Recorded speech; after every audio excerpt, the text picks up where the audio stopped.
quais são os principais desafios e preocupações a serem enfrentados nos próximos anos no campo da inteligência artificial? Se bem que alguma delas a gente já falou, né? Mas tem muitas questões aí, velho.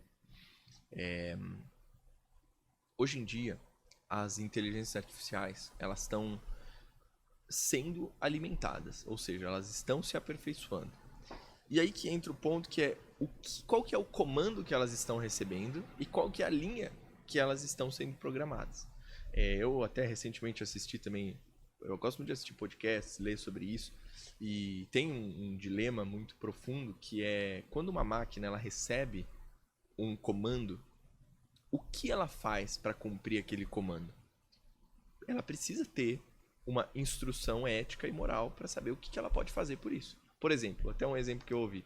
Se você constrói, por exemplo, uma IA para fabricar clipes de papel, e você põe aquilo na sua empresa e ela, assim, tem acesso à internet, tem acesso a tudo e ela consegue multiplicar a sua fabricação de clipes de papel, assim, em milhões de vezes. Você lucra muito e você cada vez mais investe no aperfeiçoamento dessa máquina.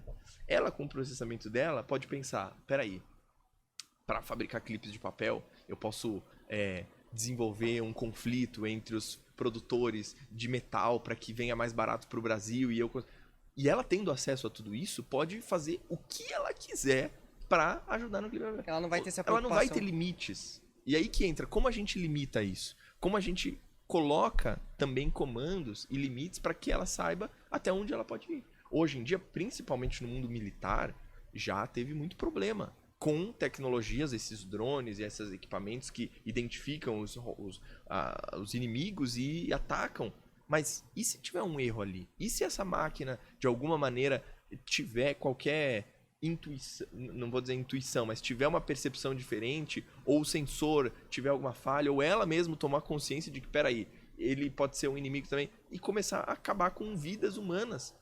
E aí, quem vai parar? Alguém tem um botão, dá pra tirar da tomada? Isso tá na internet, não tá nem na tomada, não tem um botão que para tudo isso. Então, é aí que entra o ponto. Teve uma história que eu ouvi.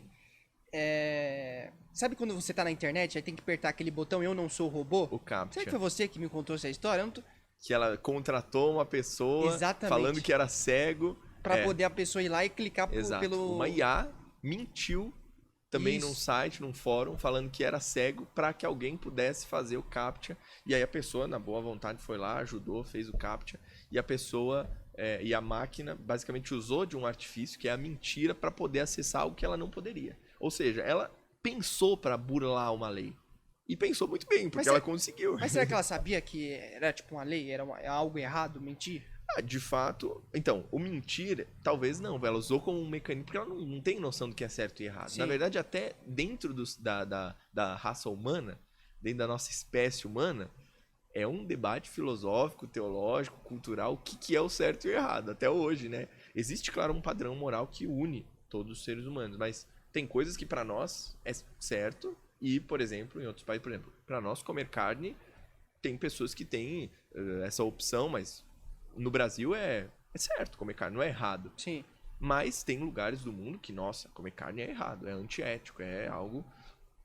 Para nós, comer, por exemplo, carne de alguns animais é errado, né? Animais domésticos, cachorro, gato, mas tem países do mundo que comem tudo isso. Insetos, etc. Então não é que é certo e errado assim para a humanidade, mas existem coisas culturais e que nós... Então se nós não temos, de fato, na humanidade, um manual do que é certo e errado, tem culturas que até hoje têm práticas canibais.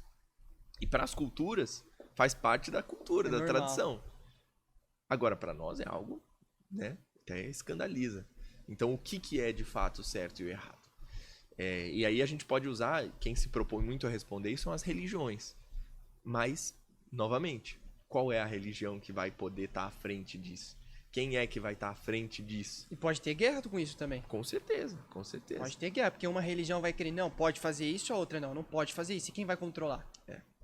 Isso pode dar um problema. Novamente voltamos para uma questão do ego, né? Da humanidade, dessa disputa de poderes. Quem é que vai estar à frente?